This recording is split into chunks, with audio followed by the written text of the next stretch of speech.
नमस्कार, मैं हूं वीरेश सिंह। आईटीआई के टॉक शो में आपका स्वागत करता हूं कि जैसा मैंने बताया था कि मैं आपको जो आईटीआई की न्यूज़ आएगी, अपडेट आएगी तो मैं आपको तुरंत बताऊंगा।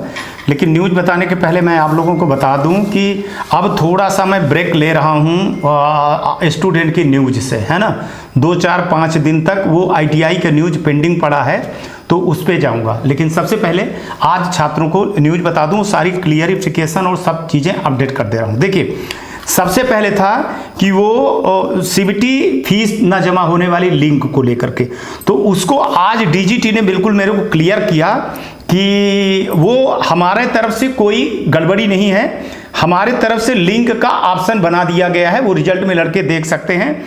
चूंकि फीस जमा करने का जो काम होता है वो निम्मी के द्वारा होता है। एग्जाम निम्मी लेती है, फीस जमा उमा सब निम्मी के होता है। आप समझ जाइए, आप ये सारी चीज़ें, है ना। डीजीटी एक ऑफिस है, उसके पास एक काम करने वाले हैं वो निम्मी है, और एग्जाम लेने वाली एक और एजेंसी है।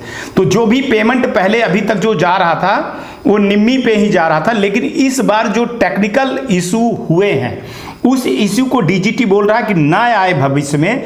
क्या गारंटी है कि अभी लड़के फीस जमा करें और पता चले कि उनकी फीस बीच में ही अटक गया। जैसे टेक्निकल इशू के कारण बहुत सारे लड़कों की फीस नहीं जमा हो पाई थी, तो एग्जाम में नहीं बैठ पाए थे।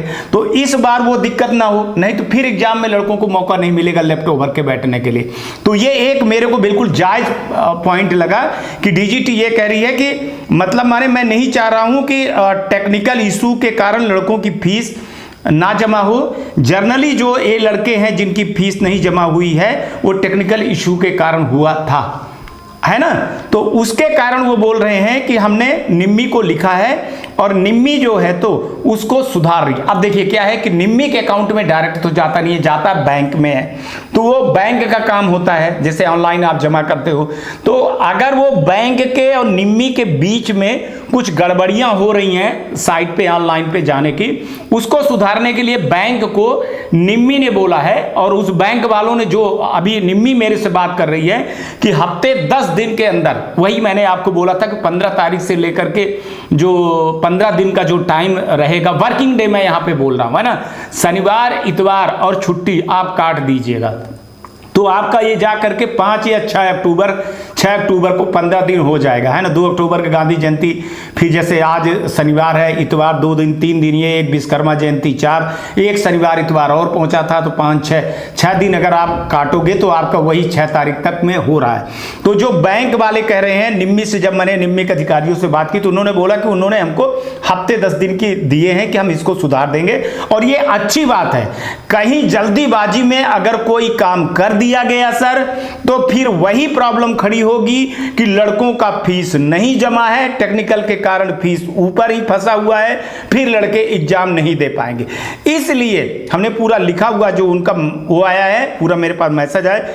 इसलिए हम ये चाह रहे हैं कि वैसे ही 15 रिजल्ट निकलने के 15 दिन में हम हर चीज को अपडेट करते हैं, तो हम दोबारा ये गलती ना हो, इसलिए लड़कों को माने रुकने के वेट करने के लिए बोल रहे हैं कि हम सारी चीजें क्लियर करेंगे। जैसे ही फीस वाला पॉइंट सही होगा तो आगे जो चीज है, जैसे लेफ्ट ओवर परीक्षा, सप्लीमेंट्री परीक्षा जो है, बैक परीक्षा, जो आज परीक्षा हैं वो स्मूथली हो जाएंगे। इसके बाद कोई दिक्कत नहीं आएगी। डीजीटी यहाँ पे, अब मैं निम्मी के न्यूज से थोड़ा सा डीजीटी के पॉइंट पे आता हूँ, 2 पॉइंट छूट गया था। डीजीटी अब इस पोर्टल पे जो जितनी गलतियां पहले एनसीवीटी के पोर्टल पर हो रही थी, डीजीटी ये कह रही है कि हम अब इस नए पोर्टल पर नहीं चाह रहे हैं कि फिर से कोई गलतियां हो, लड़कों का परेशान हो। माने एडमिशन को लेकर के, वेरिफिकेशन को लेकर के हम तगड़ा प्रोग्राम बना रहे हैं। साथ में लड़कों का वेरिफिकेशन से लेकर के एग्जाम फीस को लेकर के एक बड़ा इशू होता है कि जब आईटीआई वाला फीस जमा करता है तो टेक्निकल एरर या टेक्निकल इशू के कारण कई के फीस नहीं हो जाते हैं, फिर हमको दोबारा लेफ्ट ओवर का एग्जाम करवाना पड़ता है, जिसमें बड़ा पैनिक होता है, लड़के इसमें परेशान होते हैं। और एजेंसी भी 2-2 बार एक ही एग्जाम को 2-2 बार कराने में डीजीटी के ऊपर भार बैठता है, या स्टूडेंट के ऊपर भार बैठता है, या फिर ये आईटीआई पे भार बैठता है। बहुत सारी चीजें होती हैं। उन सब चीजों को ठीक करने के लिए अभी जो फीस जमा करने वाली जो पद्धति है, पॉइंट है, हम उसको 100% ठीक करने के कह रहे, माने 100% जो है तो उसको क्वालिटी बेस करने का बोल रहे हैं कि वो 100% माने सही हो, है ना, और इंश्योर हो कि जिसमें वो डेटा सही चला जाए और पैसा चला जाए। चूँकि काफ़ी पहले से भी ये होता है कि ITI की फीस जो है तो 2-2 बार जमा करनी पड़ी है और पता चला है कि वो फीस पेंडिंग पड़ी है, तो हम उस तरह की चीज़ें नहीं चाहते हैं। इसी के कारण जो है तो और काम डिले हो रहा है। बस ये जैसे हुआ तो काम खत्म हो जाएगा, ठीक है। ग्रीवांसेस के लिए बोल रहे हैं कि ग्रीवांसेस का हमेशा नियम है, जो इनके बोल रहे हैं कि हमेशा ये नियम है कि रिजल्ट जब पूरा निकल जाता है, मार्कशीट पूरी निकल जाती हैं, तब हम ग्रीवांसेस का मौका देते हैं। उसमें अभी टाइम है, लेकिन फिर भी हम लड़कों के अनुरोध को देखते हुए हमने ये निर्णय लिया है कि जल्दी से जल्दी जैसे ये फीस पेमेंट का होने लगेगा वैसे हम ग्रीवांसेस का भी बहुत जल्दी खोल देंगे।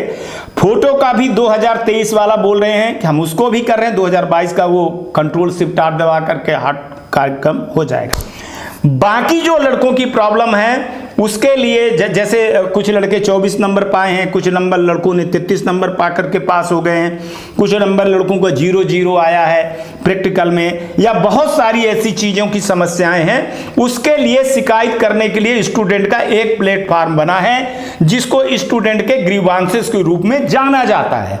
हम ग्रीवांसेस इसीलिए खोलते हैं कि किसी लड़के के मन में ये चीज़ें न रह जाएं कि कोई चीज़ गलत हमारे साथ हो रही है। अगर लड़का ग्रीवांसेस डालता है, मतलब शिकायत करता है, तो हम उस शिकायत को उस एजेंसी को या उस विभाग को हम भेजते हैं और इस पर हम क्लियरिफिकेशन करके रिजल्ट को सुधार करके, अगर कुछ गड़बड़ी होती है तो हम सुधार करके देते हैं। ये बहुत क्लियरली DGT ने बोला है और इन सब जो हमको जवाब दिए हैं ना, इन सब जवाबों को मैंने जो है तो सही पाया है अपने तरफ से, है ना। तो मेरे को लगा कि DGT को यार थोड़ा सा मौका दे दिया जाए। रोज रोज इसी परीक्षा पे, प्रैक्टिकल एग्जाम पे, डेट ऑफ बर्थ पे, ग्रीवांसेस पे, फीस पे, लेफ्ट ओवर पे, सप्लीमेंट्री पे, न्यूज़ पे थोड़ी सी ब्रेक दे दिया जाए। इतना दबाव DGT को ना दिया जाए, 2-4-5 दिन, 1 हफ्ते देख लिया जाए, इसके बाद जो है तो सारी चीज़ किया जाए। तो 2 दिन की छुट्टी ही हो गई है, फिर 2 अक्टूबर की छुट्टी है, तो हम आशा कर रहे हैं कि 3-4 तारीख को हम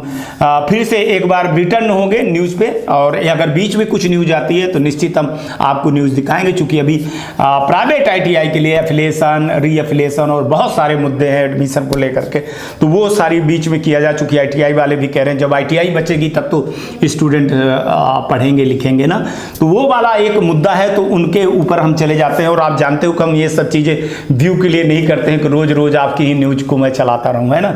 मैं हमेशा, आप देखते होंगे कि न्यूज़ बताने के बाद मैं 5-6 दिन के लिए न्यूज़ छोड़ देता हूँ, मैं दूसरे सब्जेक्ट में चला जाता हूँ, है ना। तो हमारा जो काम है ईमानदारी से न्यूज़ दिखाना, वो हम न्यूज़ दिखा रहे हैं। जिनको मानना है तो मानेंगे, जिनको नहीं मानना है तो उनके लिए मैं कुछ दवा नहीं कर सकता हूं। और मेरे को बहुत बेहतर लगा ये जो क्लेरिफिकेशन हुआ है, तो इस क्लेरिफिकेशन को लेकर के हम मतलब मैंने चाहें तो ये हम अपने लेटर पैड पे दिए थे सारी चीज़ें, ठीक है ना।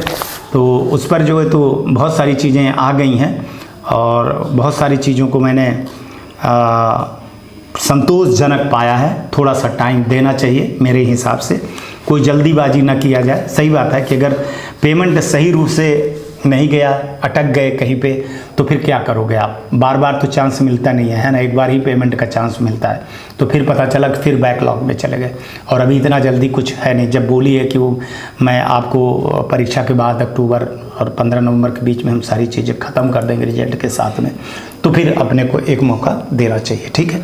बाकी आपकी मर्जी है, देखिए आप जैसे खुश रहें, जैसे लोग आपको बताएं। तरह तरह के लोग तरह तरह की चीज़ें करते हैं। हमारा मकसद रहता है कि हम कभी भी गलत दिखाएंगे, हम एक न्यूज़ चैनल है, फेक न्यूज़ दिखाएंगे तो हमारे ऊपर कार्रवाई होगी, और कार्रवाई होती रहती है हमारे ऊपर। लेटर आते रहते हैं, हम झेलते रहते हैं, आप लोगों के चक्कर में पैसा बर्बाद करते रहते हैं। इसलिए हम सोचते हैं कि हमारी ईमानदारी और हमारी विश्वसनीयता बनी रहे। जिनको समझ में आता है तो, और जिनको नहीं समझ में आता उनके लिए मैं कोई सबूत या कोई ऐसी चीज़ें नहीं करता हूँ। चलिए आज तक के लिए इतना ही, कल आएंगे तो फिर किसी नए मुद्दे पे प्राइवेट ITI वालों के लिए थोड़ा सा न्यूज़ 2-4-5 दिन दिखाएंगे। नमस्कार, जय हिंद, जय भारत।